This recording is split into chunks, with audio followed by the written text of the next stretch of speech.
মিষ্টির দোকানের মতো খাস্তা আর মুচমুচে এই দিলখুশ মিষ্টি যদি ঘরে তৈরি করতে চান তাহলে এই রেসিপিটা একবার ফলো করে বানিয়ে দেখতে পারেন।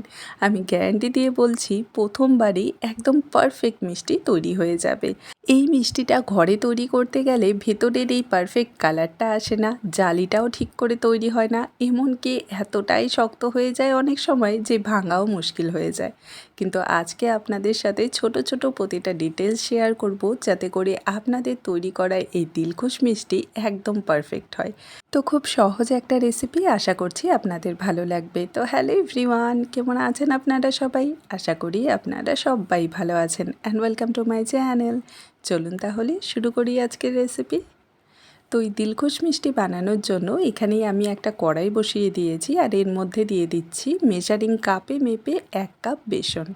এই মিষ্টিটা তৈরি করার জন্য বেসনটা অবশ্যই মেপে নিতে হবে। আপনারা যে কোনো চায়ের কাপ বা বাটি দিয়ে মেপে নেবেন, তাহলে একদম পারফেক্ট হবে। এবারে একদম লো ফ্লেমে নাড়াচাড়া করে আমাদের বেসনটা ভেজে নিতে হবে যতক্ষণ না খুব সুন্দর একটা গন্ধ বেরিয়ে আসছে। খুব বেশি সময় লাগবে না, কিন্তু হাই ফ্লেমে এই বেসনটা ভাজতে যাবেন না, কারণ এটা খুব তাড়াতাড়ি পুড়ে যেতে পারে। তাই লো ফ্লেমে এই বেসনটা আমাদের ভেজে নিতে হবে। তো এখানে দেখুন আস্তে আস্তে আমি কিছুক্ষণ এটা ভেজে নিয়েছি, তো খুব সুন্দর একটা গন্ধ বেরিয়ে এসেছে আর বেসনের টেক্সচারটাও কিন্তু অনেকটা চেঞ্জ হয়ে গেছে। তো এর থেকে বেশি আর এটাকে ভাজার প্রয়োজন নেই, মানে বেশি লালচে করার কোনো দরকার নেই। এই পর্যায়ে আমাদের এটাকে গ্যাস থেকে নামিয়ে নিয়ে হালকা একটু ঠান্ডা করে নিতে হবে। আর তারপর এই বেসনটা আমরা চেলে নেব, কারণ অনেক সময় বেসনের মধ্যে ছোট বড় অনেক দানা থেকে যায় আর কি। তো এটা দিয়ে যদি আপনারা মিষ্টিটা তৈরি করেন সেটা অতটা টেক্সচারটা আর কি অতটা ভালো আসবে না। তাই আমি বেসনটাকে একটু ভালো করে চেলে নেব। আচ্ছা, এর সাথে এর মধ্যে আমি 2 টেবিল চামচ গুঁড়া দুধ দিয়ে দিচ্ছি। এটা পুরোপুরি অপশনাল, কিন্তু গুঁড়া দুধটা দিলে মিষ্টিটার টেস্ট অনেকটাই বেশি ভালো আসে, তাই থাকলে অবশ্যই অ্যাড করে দেবেন।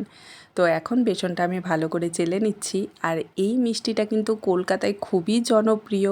কিছু জায়গায় এই মিষ্টিটা মাইসোর পাক নামেও পরিচিত, কারণ এটা খেতে এতটাই টেস্টি হয় যে ভারতের বিভিন্ন জায়গায় আপনারা এই মিষ্টিটা পেয়ে যাবেন। তো যাই হোক, এখানে আমি ভালো করে চেলে নিয়েছি, একদম স্মুথ একটা বেসনের মিশ্রণ রেডি। এবারে এর মধ্যে আমরা অ্যাড করে দেব ঘি।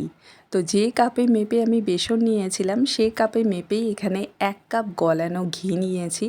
আপনারা চাইলে ঘিয়ের পরিবর্তে তেল দিয়েও বানিয়ে নিতে পারবেন, বা ঘি আর তেল দুটো মিশিয়েও বানিয়ে নিতে পারবেন। একেবারে স্মুথ আসবে যদি আপনারা চান তেল দিয়েও বানিয়ে নিতে পারেন, কোনো অসুবিধা নেই আর কি। আর চাইলে হাফ কাপ ঘি বা হাফ কাপ তেল দুটো মিশিয়েও বানিয়ে নিতে পারবেন। শুধু খেয়াল রাখবেন যতটা বেসন নেবেন ভালো করে কিন্তু ঘি বা তেল। আচ্ছা, এখানে অনেকেরই মনে হবে যে আমি প্রথমে অর্ধেকটা পরিমাণ ঘি দিয়েছি, আর এটাকে ভালো করে একটা হ্যান্ডউইক্সের সাহায্যে মিশিয়ে নিচ্ছি। একদম বিশ্বাস করুন এতটা হালকা হবে খেতে। আচ্ছা, অনেকেরই মনে হবে রে বাবা এতটা ঘি এতটা তেল দিয়ে মিষ্টি বানালে সেটা খেতে কি ভালো হয়? 1 মাসের জন্য স্টোর করেও রেখে দিতে পারবেন। মিষ্টিটা তৈরি হওয়ার পর তো এখানে আমি বুঝতেই পারবেন না যে এর মধ্যে এতটা ঘি দেওয়া হয়েছে। এটাকে এখন কিছুক্ষণের জন্য সাইডে রেখে দেবো। এবারে চলুন আমরা চিনি শিরাটা তৈরি করে নিই। তো যে কাপে মেপে আমি বেসন আর ঘিটা নিয়েছিলাম সে কাপে মেপে এখানে 1 কাপ চিনি নিয়েছি। আর যতটা চিনি নিয়েছি তার 4 ভাগের 1 ভাগ জল দিয়ে দিচ্ছি। মানে 1 কাপ চিনি নিলে 1/4 কাপ জল দিয়ে দিতে হবে, ঠিক আছে? তো ফ্লেমটাকে মিডিয়ামে রেখে নাড়াচাড়া করে চিনির সাথে জলটাকে মিশিয়ে নেব। যেহেতু আমরা একটা একতারের শিরা তৈরি করব, তাই জলের পরিমাণটা কিন্তু কম রাখতে হবে। তো এখানে ভালো করে দেখুন আমি চিনির সাথে জলটা মিশিয়ে নিয়েছি। আচ্ছা, এবারে এর মধ্যে আমি কিছুটা পরিমাণ এলাচের গুঁড়ো দিয়ে দিচ্ছি। এলাচের ফ্লেভার এই মিষ্টিটাতে বেশি ভালো লাগে, তো গুঁড়ো করে আমি অ্যাড করে দিয়েছি। যদি গুঁড়ো না থাকে 2টো এলাচ দিয়ে দেবেন একটু থেতো করে। তারপর শিরাটা রেডি হয়ে যাওয়ার পর খোসাটা তুলে নিয়ে নেবেন, তাতেও হয়ে যাবে। তো চিনি আর জল এখানে মিশে গেছে। এই শিরাটা 1 মিনিটের জন্য একটু ফুটতে দেব। ততক্ষণে আরেকটা কাজ আপনাদের করে নিতে হবে। এরকম একটা যে কোনো বাটি বা কেক টিন যেটাই আছে আপনাদের কাছে, সেটা ভালো করে ঘি দিয়ে ব্রাশ করে নেবেন আর তার নিচে একটা বাটার পেপার লাগিয়ে দেবেন। তাহলে মিষ্টিটা আর কি তৈরি হওয়ার পর খুব সহজেই মোল্ড থেকে বেরিয়ে আসবে। এই কাজটা কিন্তু আগেই করে নিতে হবে, ঠিক আছে? তো এখানে আমি 1 থেকে 1.5 মিনিটের মতো শিরাটা জাল করে নিয়েছি। এবারে চলুন একটু চেক করে আপনাদের দেখিয়ে দিচ্ছি যে কেমন আপনাদের শিরাটা রাখতে হবে। দুটো আঙ্গুলের মাঝে নিয়ে এইভাবে একটু চেক করে নেবেন, দেখবেন হালকা একটু তার দেখা যাবে। খুব বেশি মোটা তারের শিরা কিন্তু আমরা তৈরি করব না। যখনই দেখবেন হালকা তার চলে এসেছে তখনই বেসনের যে মিশ্রণটা আমরা রেডি করে রেখেছিলাম সেটা পুরোটাই দিয়ে দিতে হবে। এখন ফ্লেমটাকে লোতে রেখে 2 মিনিটের মতো শিরার সাথে বেসনটাকে ভালো করে মিশিয়ে রান্না করে নেব, ঠিক আছে? খুব বেশি সময় আগেই রান্না করতে হবে না, 2 মিনিটের মতো একটু নাড়াচাড়া করে নেবেন যতক্ষণ না শিরার সাথে আর কি বেসনের মিশ্রণটা মিশে যাচ্ছে। তো এখানে দেখুন আমি ভালো করে মিশিয়ে নিয়েছি, কতটা সুন্দর এমনিতেই কালার চলে এসেছে বেসন দেওয়াতে। আচ্ছা, এবারে আমরা যে বাকি ঘিটা রেখে দিয়েছিলাম সেটা অল্প অল্প করে দেব আর ভালো করে মিশিয়ে নেব। আমি এই হাফ কাপ ঘিটা 4 বারে অ্যাড করেছি, ঠিক আছে? অল্প অল্প করে প্রথমে একবার দেবেন, ভালো করে এটাকে মিশিয়ে নেবেন। যখন দেখবেন পুরো ঘিটা টেনে গেছে, মানে বেসনটা অ্যাবজর্ব করে নিয়েছে, তখন পরে আবারও দিয়ে দিতে হবে, ঠিক আছে? প্রতিবার 2 চামচের মতো ঘি অ্যাড করে দিতে হবে। তো এখানে দেখুন প্রথমে যে আমরা ঘিটা দিয়েছিলাম সেটা পুরোটা আর কি অ্যাবজর্ব করে নিয়েছে। এবারে আবারও কিছুটা আমি ঘি অ্যাড করে দিলাম। আচ্ছা, এইভাবেই কিন্তু কন্টিনিউ আমাদের নাড়াচাড়া করেই যেতে হবে। এই সময় কিন্তু একটু আর কি থামানো যাবে না, না হলে বেসনটা যদি তলায় লেগে যায় তাহলে কিন্তু মিষ্টির টেস্টটাই নষ্ট হয়ে যাবে। ফ্লেমটা কিন্তু একদম লোতে রাখতে হবে। যদি এটা হাই ফ্লেমে বা মাঝারি আঁচে আর কি মিষ্টিটা বানাতে যান তাহলে কিন্তু তলায় লেগে যেতে পারে। আর চেষ্টা করবেন ননস্টিকের পাত্রে এই মিষ্টিটা তৈরি করার, তাহলে তলায় লেগে যাওয়ার বা পুড়ে যাওয়ার কোনো চান্স থাকবে না। আচ্ছা, তো এখানে আস্তে আস্তে আমি 3 বার ঘি অ্যাড করে দিয়েছি আর আপনারা দেখেই বুঝতে পারছেন যে এই মিশ্রণটা কিন্তু আস্তে আস্তে ফুলতে শুরু করেছে, ঠিক আছে? যতটা ফুলবে ততটাই কিন্তু ভেতরে এর মধ্যে জালি তৈরি হবে।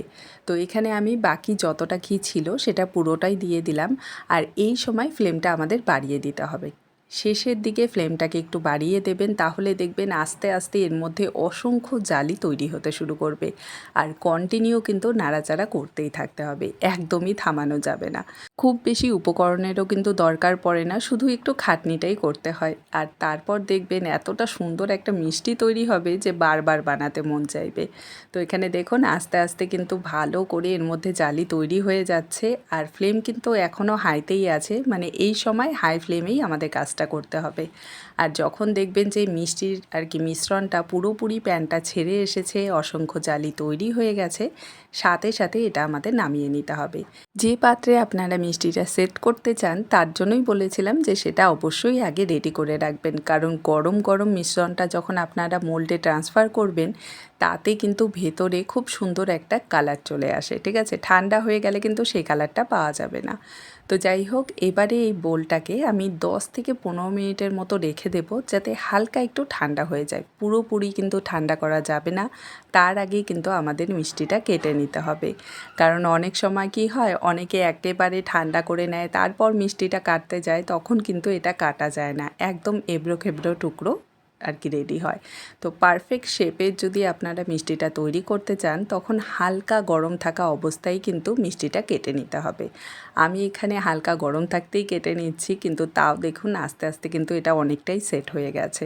যেহেতু আমরা পাতলা একতারের শিরা তৈরি করেছি তাই মিষ্টিটা কিন্তু অতটা বেশি শক্ত হবে না, ঠিক আছে? শিরা যদি ঘন হয়ে যায়, বেশি তার আর কি মোটা তারের শিরা তৈরি হয়, তখন কিন্তু মিষ্টি এমনিতেই শক্ত হয়ে যাবে।